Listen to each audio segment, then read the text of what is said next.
असां दिल खपाए छॾिया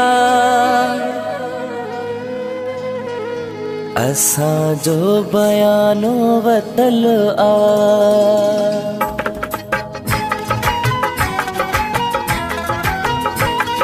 असां दिल खपाए छॾिया असां जो बयानो वतल आ। असां दिल खपाए छॾिया असां जो बयानो वतल आ। इन्हीअ में न को करे आसिरो पराई अमानत पयल आ। असां दिल खपाए छॾिया असां जो बयानो वतल आ। असां दिल खपाए छॾिया असां जो बयानो वतल आ। इन्हीअ में न को करे आसिरो पराई अमानत पयल आ। असां दिल खपाए छॾिया असां जो बयानो वतल आ।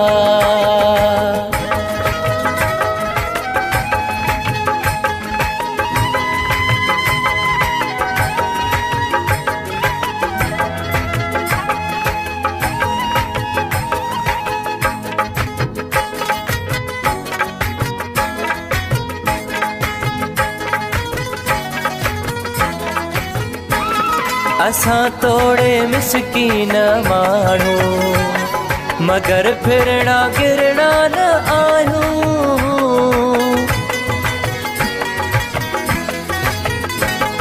असां तोड़े मिसकीन माण्हू मगर फिरणा गिरणा न आहियूं। कसो थियो पको थियो जीअं थियो जैसा हा कई सूने भायूं। जैसी दम में दम तैसी जिय जिस्म ही अंगो अंग त बोली बदल आ। असां दिल खपाए छॾिया असां जो बयानो वतल आ।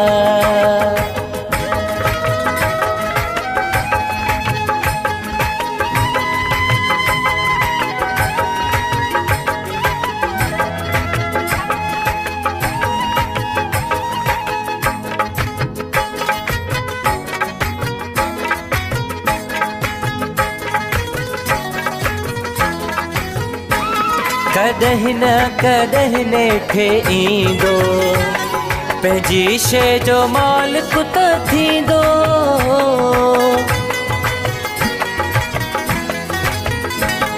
कॾहिं न कॾहिं नेठे ईंदो पंहिंजी शइ जो मालिक त थींदो। संभाले अमानत रखी थम मूंखे छो न वहवारो ॾींदो। न रियायत कभी न छॾबी तकी जो पल पल जो लेखो लिखियल आ। असां दिल खपाए छॾिया असां जो बयानो वतल आ।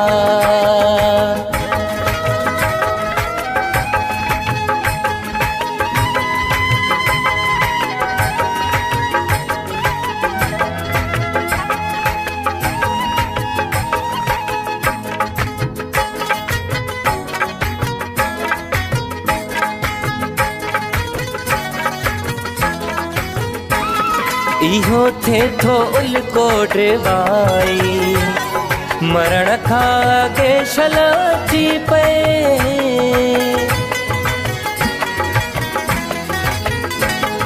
इहो थे थो उलकोट वाई मरण खां अॻे शल अची पए। थिया साल आहिनि संभाले अमानत धड़ीअ खे मिली पए। मां पेरनि में सिर धरी दुस्महर ऐं पोइ मौत खे बि मोकल आ।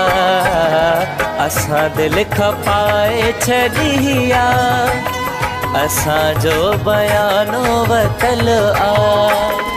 इन्हीअ में न को करे सिरो पराई अमानत पयल आ असां दिल खपाए छॾी आ असांजो बयानो वतल आ।